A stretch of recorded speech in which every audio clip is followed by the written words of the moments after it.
Shalom, salam jumpa, salam kasih, penuh dambaan, sukacita ada pada kita. Perenungan untuk saat ini diambil dalam kitab Yesaya 12 ayat 1 hingga ayat yang ke-6. Sebelumnya, mari kita berdoa. Ya Bapa, penuh sukacita kami mendambaan akan firman-Mu. Kiranya Tuhan menyertai kami untuk memahaminya dan untuk melakukannya. Berkenan Tuhan memberkati bagi yang mendengarkannya dan yang melakukannya. Terpujilah Engkau Bapa, dalam nama Tuhan Yesus. Amin. Saudara-saudaraku, jika anak kita buat kesalahan, apakah kita akan berdiam? Jika kesalahannya ini terus berulang, maka ada kemarahan di dalam diri kita. Kita akan mengingatkan, kita akan menasehati. Harapan mereka boleh menyadari itu.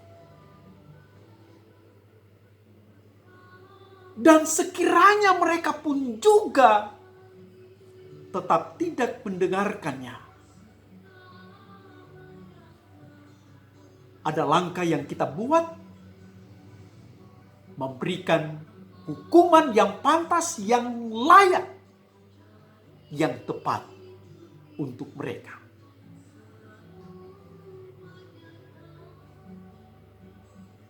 Bila mereka boleh menyadari akan hal itu, maka pasti kita pun juga akan menghadirkan kasih bagi mereka. Memaafkan mereka, menyambut mereka, menolong mereka, berbuat bagi mereka.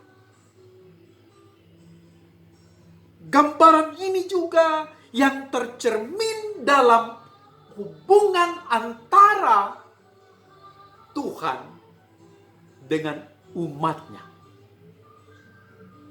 Secara khusus diarahkan kepada Yehuda dan Yerusalem. Yesaya tampil dalam nubuatnya, mengingatkan bahwa hal itu akan nyata dalam hidup mereka, kelak akan terjadi. Kemarahan Tuhan yang luar biasa, dan Tuhan akan menghukum mereka karena kesalahan mereka, karena dosa mereka. Mereka yang tidak mau mendengar Tuhan, tidak melakukan apa yang Tuhan harapkan. Tetapi kelak mereka pun juga akan mendapatkan pengasihan dari Tuhan. Dikala mereka menyadari mengapa Tuhan marah dan apa yang Tuhan harapkan dari apa yang Tuhan buat bagi mereka kelak, yakni dalam penghukuman. Saat mereka akan menyadari itu, maka mereka pun akan menengadah kepada Tuhan. Maka mereka pun juga akan menyadari bahwa Tuhan mengasihani mereka dan Tuhan mau menolong mereka, menyelamatkan mereka.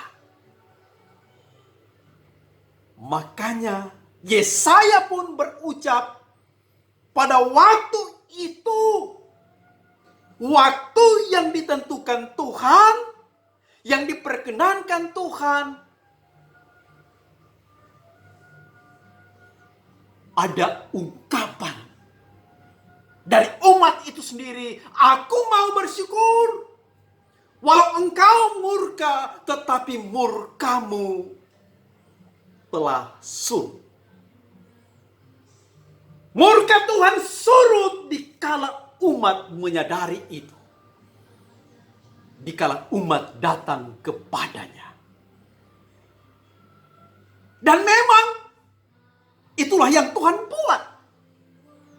Tuhan menghiburkan mereka, Tuhan menolong mereka, dan mereka pun memiliki pengharapan dalam hidup mereka di tengah-tengah hukuman yang Tuhan berikan kelak.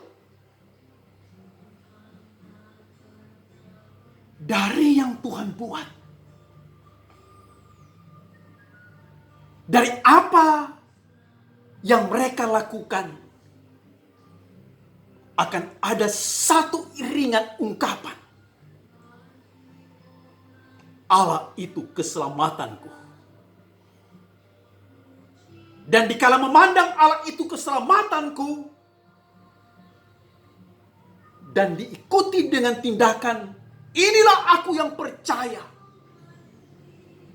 maka sepenuhnya mereka akan mampu tampil dan takkan gentar di tengah-tengah hukuman yang kelak mereka alami itu. Karena Dia menghadirkan seberkas cahaya. Cahaya pengharapan bagi mereka. Tuhan kelak tampil berpihak kepada mereka. Dan Tuhan kelak melawan bangsa yang menghukum mereka. Tuhan luar biasa. Tuhan itulah kekuatanku. Apakah hal yang demikian juga menjadi pencerminan dalam kehidupan kita kini sebagai umat Tuhan yang percaya dan setia kepadanya? Apakah di tengah-tengah pergumulan, di tengah-tengah masalah hidup, perjuangan hidup yang dihalau dengan berbagai persoalan, adakah Tuhan akan berpihak kepada kita, menolong kita, mengangkat kita, dan kita memiliki pengharapan di dalamnya? Apakah dari penderitaan yang kita alami, dari apa yang kita gumuli, merupakan bagian akibat dari apa yang kita buat? Kesalahan kita? Kebodohan kita kah? Atau ada sesuatu di balik itu? Bagaimana hidup mendapatkan pengasihan dari Dia? Bagaimana kita mampu berucap dalam kesungguhan, aku percaya akan Dia, dan aku takkan gentar dalam hidup ini. Dikala ada hal-hal yang tidak menyenangkan Tuhan, kita senantiasa buat satu perubahan. Tidak boleh tidak, kita harus lakukan itu. Yang selalu dari yang kita buat menuju kepada yang lebih baik, lebih benar dalam pandangan Tuhan. Sehingga benar-benar kita dapatkan hal yang indah dalam hidup ini. Dikala umat Tuhan, bangsa Israel,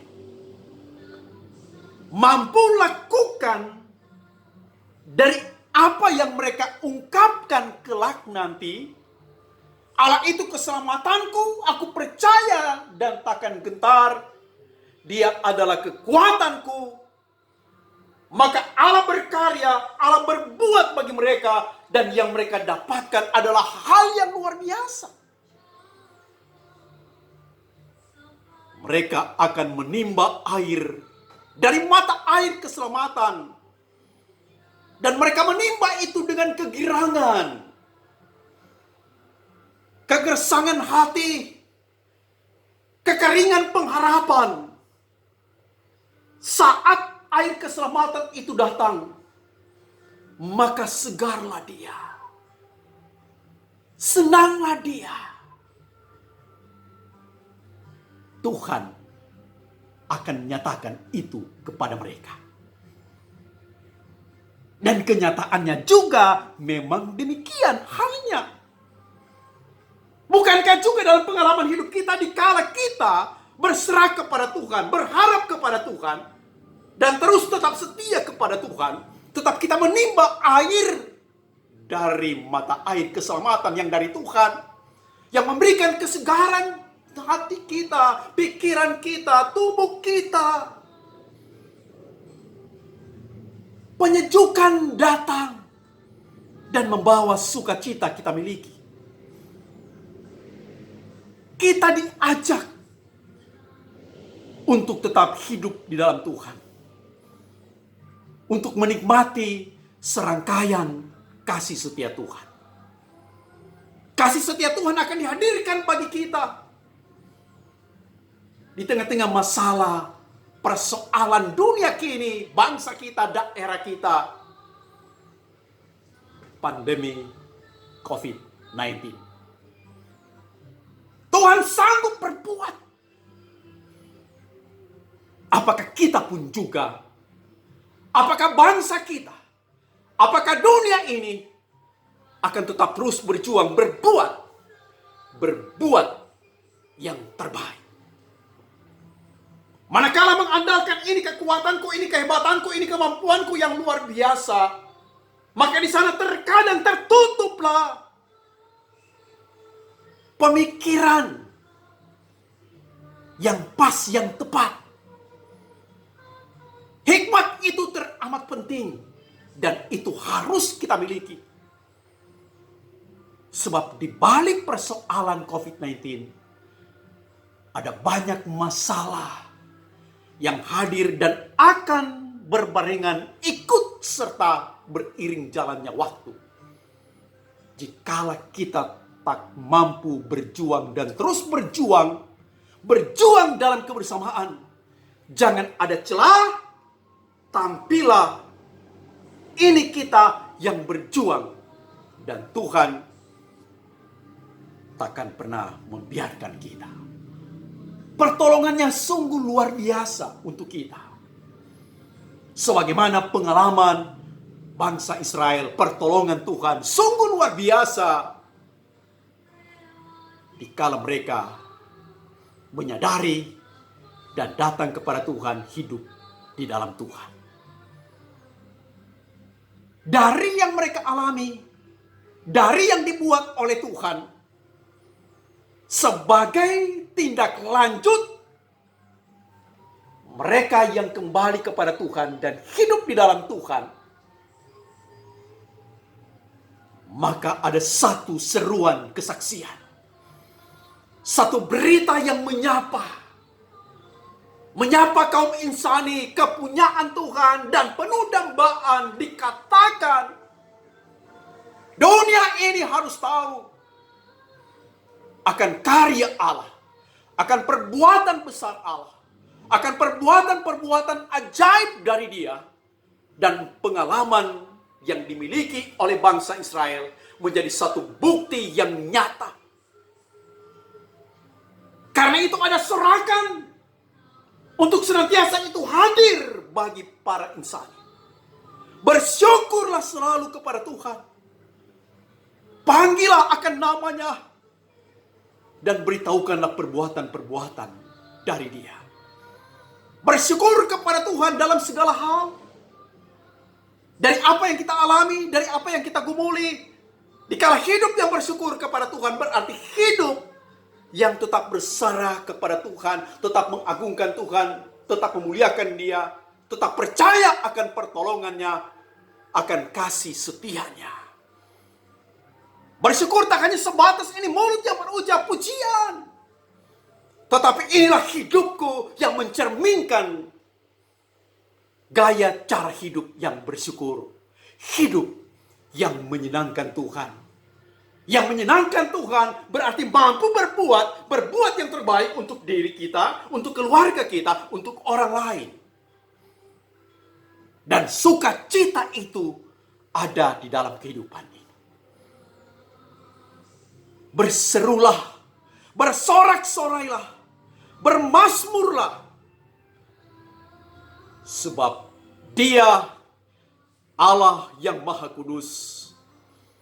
Dia sungguh agung di tengah-tengah kehidupan kita. Bersyukurlah kita punya Tuhan yang hidup. Kita punya Yesus yang sungguh penuh kasih. Dan Dia yang tetap menyertai kita. Kita yang selalu hidup di dalam Dia. Bersyukur kepadanya, mengagungkan dan memuliakan Dia. Tetap kiranya sukacita itu menjadi bagian dalam kehidupan kita. Dan tetap warna ucapan syukur selalu nampak dalam hidup yang kita jalani di tengah-tengah kehidupan kini. Tuhan memberkati. Shalom.